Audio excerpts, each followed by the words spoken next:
Continuando con el tema, estaré hablándole acerca de la faja subtropical húmeda de América anglosajona. Básicamente puedo mencionar de que las fajas guardan relación con lo que son las zonas climáticas o las zonas en las que se dividen los climas. En este caso muy particular estaré describiendo brevemente las características de las zonas subtropicales, que son todas aquellas que se caracterizan por un invierno relativamente cálido. Las precipitaciones son abundantes junto a las costas, pero estas disminuyen hacia el interior. En la región oriental de los continentes se produce el verano, en el resto de la faja durante el invierno. Los suelos aquí también varían, que van desde los rojos y negros, que estos son propios para la agricultura. También se encuentran los grises y los pardos en los desiertos y semidesiertos. La vegetación es variada, abundan los árboles maderables, bosques mediterráneos, arbustos pequeños. En los desiertos las plantas xeróficas. Se pueden también encontrar en esta zona aves, ciervos y roedores. Esta zona subtropical domina más que nada los estados del sudeste, desde la mitad sur de la costa oeste hasta la frontera de México, pasando por todo el Golfo de México y Florida, llegando al sur de las llanuras interiores. Es cálido y húmedo durante todo el año. Este clima favorece más que nada a los tupidos bosques, manglares, pantanos, a los Everglades de Florida, donde aquí habitan grandes reptiles y tienen una forma autóctona de vegetación. En la punta sur de Florida hay un clima monzónico, donde destacan los vientos alisios del litoral, que a menudo se convierten en huracanes, que estos llegan muchas veces en casos de declaración de zona de alerta. El clima aquí es muy semejante al de cualquier clima insular del Caribe. En nuestra zona o en nuestra región, América anglosajona, cabe destacar que el clima subtropical húmedo se encuentra principalmente en la costa este de los continentes, es decir, entre los 20 grados y 40 grados al norte y al sur del Ecuador. El sureste de Estados Unidos es buen ejemplo de este clima. Florida y otras partes del sur tienen un clima subtropical húmedo, asimismo casi exclusivamente en el Golfo y en la costa este, incluidos lo que son los estados de Oklahoma, la mitad del estado de Texas Oriental, Luisiana, Arkansas, Alabama, Mississippi, Missouri Sur, Tennessee, Kentucky, Carolina del Sur, Carolina del Norte, Georgia y Florida. En la península de Florida, el clima subtropical húmedo da paso más que nada al clima tropical del sur y a los cayos de Florida. En las cadenas costeras, los vientos permanentemente del oeste descargan su humedad, originando precipitación abundante en la costa de Alaska, en Canadá y el noreste de los Estados Unidos, que esto permite más que nada el desarrollo de densos bosques de secovías, cedros, abetos. Los bosques aquí también constituyen la riqueza forestal muy importante para la sociedad, que lo preserva a través de la creación de lo que son parques nacionales y reservas naturales de atracción turística. Muchas gracias. Bosque boreal continental. En origen, se ha comprobado que este tipo de ecosistema se originó en la última etapa del periodo del Pleistoceno, o mejor conocido como la era del hielo. En este tiempo, el planeta tenía un clima extremadamente frío y las especies vegetales de estos bosques se distribuían, sobre la superficie mundial. ¿Qué sucede? Al comenzar al derretirse los glaciares, también estos bosques fueron disminuyendo su territorio hasta cubrir los espacios donde se encuentran actualmente. Concepto. Los bosques boreales, o también conocidos como taiga, es uno de los biomas donde reside la mayor masa forestal del mundo y está compuesta en su mayoría por bosques de coníferas resistentes al frío, como lo son los abetos y las píceas. Su nombre proviene del ruso tanga, que significa tierra de palos pequeños. Y estos constituyen un cinturón circumpolar homogéneo de materia vegetal, donde su temperatura es el factor ambiental que más contribuye a determinar los límites geográficos. Representan el mayor depósito de carbono en forma orgánica viva de toda la Tierra y contribuyen a determinar el clima global. Además de esto, son una fuente de madera que constituye un hábitat importante para el ser humano y la fauna. Ubicación. Su extensión representa un 29% de la superficie total de los bosques del mundo y ciñen el casquete septentrional del globo terráqueo. Esto corresponde a un 13% en julio de la isoterma y el meridional, coincide con la isoterma de un 18 grados centígrados en julio. Es decir, que todos los bosques boreales del mundo se encuentran localizados en las regiones frías del norte del hemisferio norte, entre las latitudes 50 y 60 grados norte, dentro de las fronteras de la actual Rusia, en Canadá, Estados Unidos y los países escandinavos como Finlandia, Noruega y Suecia, y Suiza, donde predominan los inviernos muy fríos y prolongados.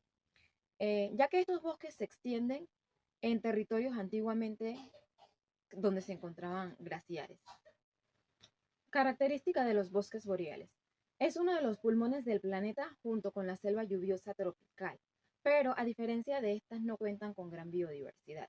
Otra característica es que es una gran fuente de madera para uso industrial. También poseen homogeneidad de paisaje gracias a sus coníferas. Otra característica es que conforman casi un tercio de la superficie forestal de la Tierra y por eso son llamados la corona verde del planeta. Otra característica es que están ubicados en 3 regiones: la subzona marítima, la subzona continental y la subzona norcontinental. Además de esto, mantienen sobre sus suelos una continua capa de nieve que actúa como un aislante para proteger las capas externas del suelo de las temperaturas bajas del invierno. Y de esta forma generan los microambientes que garantizan la supervivencia de algunas especies de animales y vegetales. Otra característica es que en los terrenos donde se extiende se encuentran diferentes masas de agua como lo son las ciénagas, los pantanos y las tuberas, que son ecosistemas de humedales. Y estos cubren gran parte de estos bosques. Además de esto, son capaces de absorber altas temperaturas o altas cantidades de dióxido de carbono. Otra característica es que los árboles de la taiga tienen hojas perennes y agujas, lo que quiere decir que permite conservar agua y sobrevivir a los inviernos fríos. Buenas tardes, profesores. Mi nombre es Jocelyn. Le voy a hablar sobre las características de los bosques boreales, clima, fauna y flora. Clima.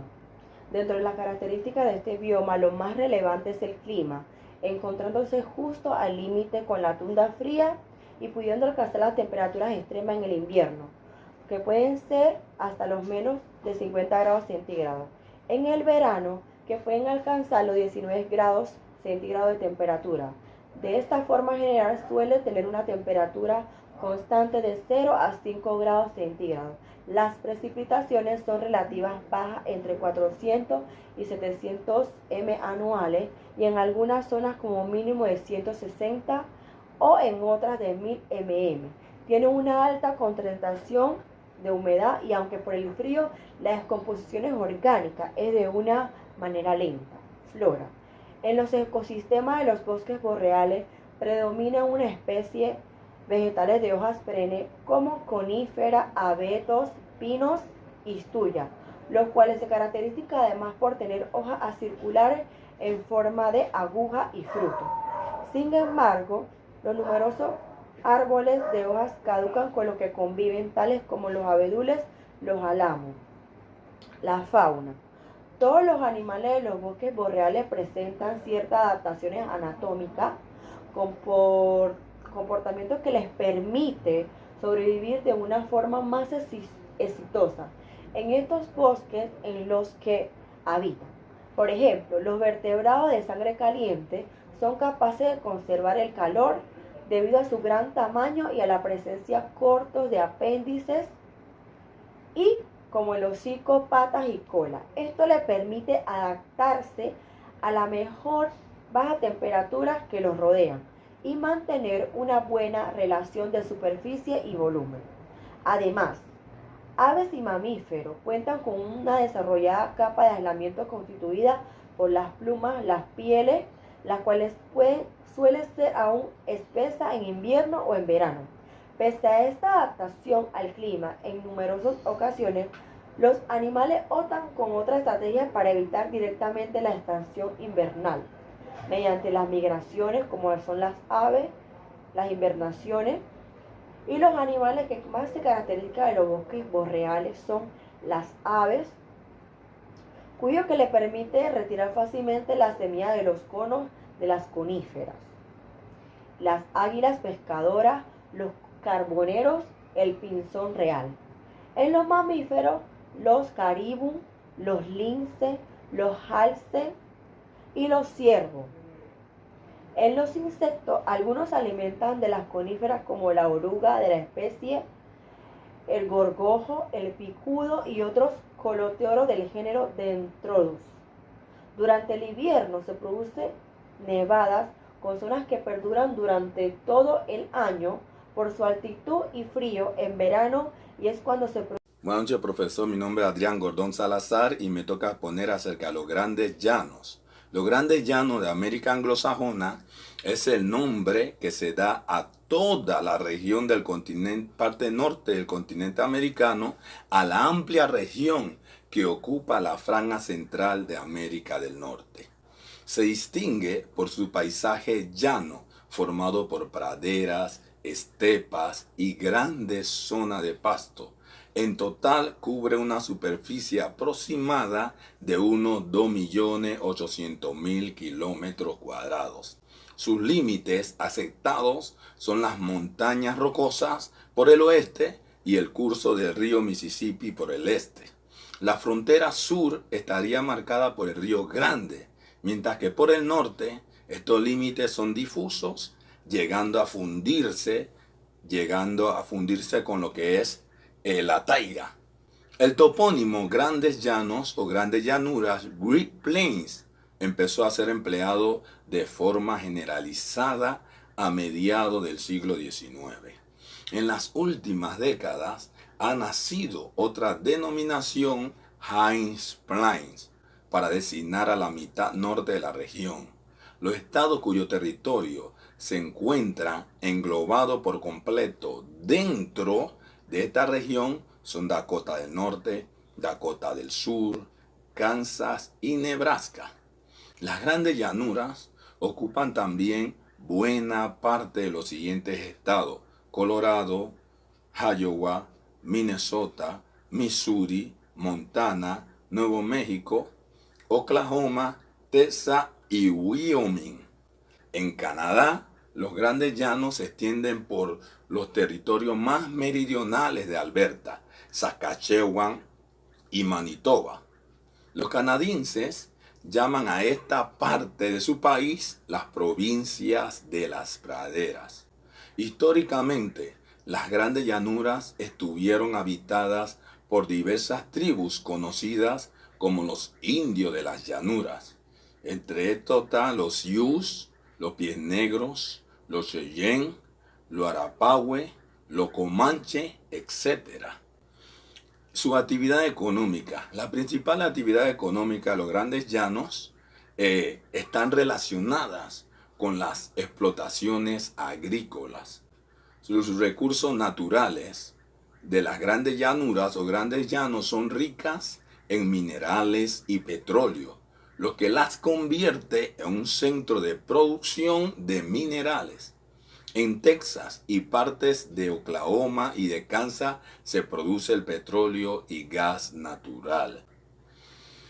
En Wyoming, Montana y las Dakota, y en resumen podemos decir que los grandes llanos de América anglosajona son una vasta región geográfica con una rica historia, una economía agrícola vibrante y una diversidad natural notable. Muchas gracias.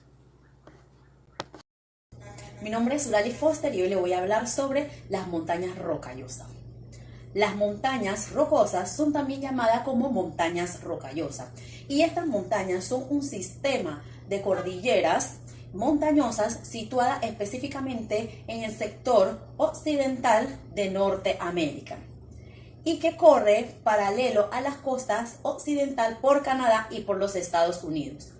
Por el noreste comienza en la Columbia Británica, pasando por la frontera en Alberta y Columbia Británica, llegando hasta Nuevo México en su extremo sureste.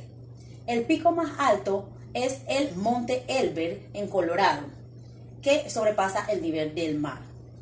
Estas montañas se formaron durante la orogénesis senoica y están constituidas por un núcleo central de rocas cristalinas rodeado de formaciones laterales de rocas sedimentarias.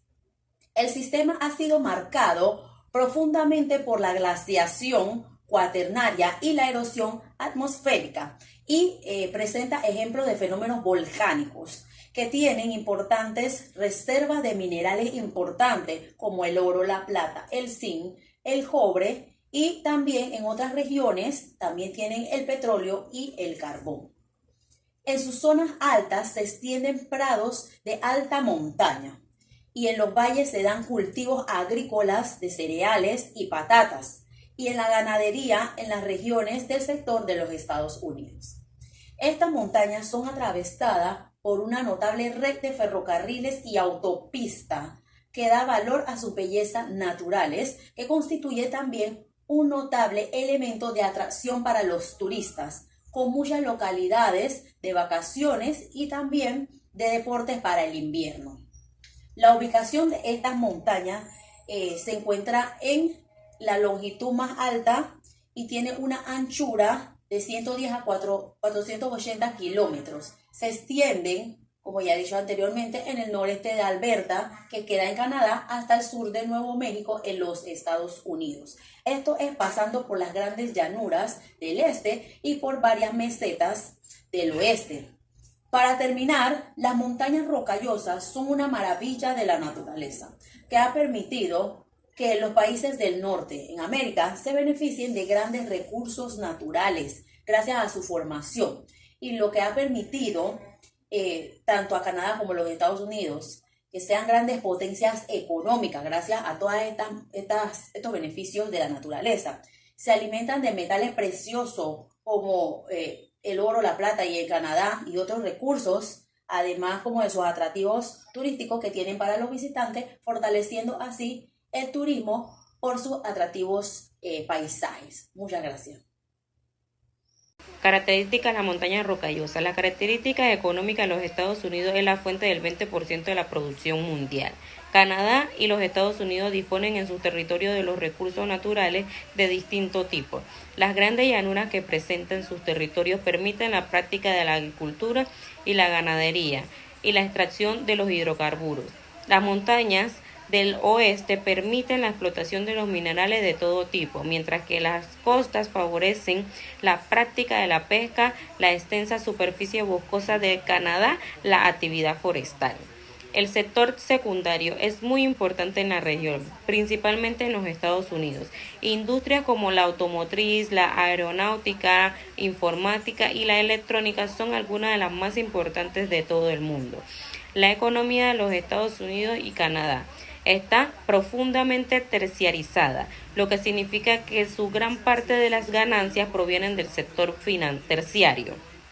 Las prestaciones de servicio, el comercio y las finanzas y el turismo son las que aportan más del 75% de los ingresos de estos dos países. Las actividades agrarias. Estas actividades primarias tienen un gran desarrollo en los países de América anglosajona. Sin embargo, aportan un bajo porcentaje en el Producto Interno Bruto y también ocupan un pequeño porcentaje de la población económicamente activa. La abundancia de las tierras aptas sobre estos dos países en Estados Unidos y un amplio mercado consumidor que trasciende las fronteras de sus propios territorios son las dos características favorables para su fomento.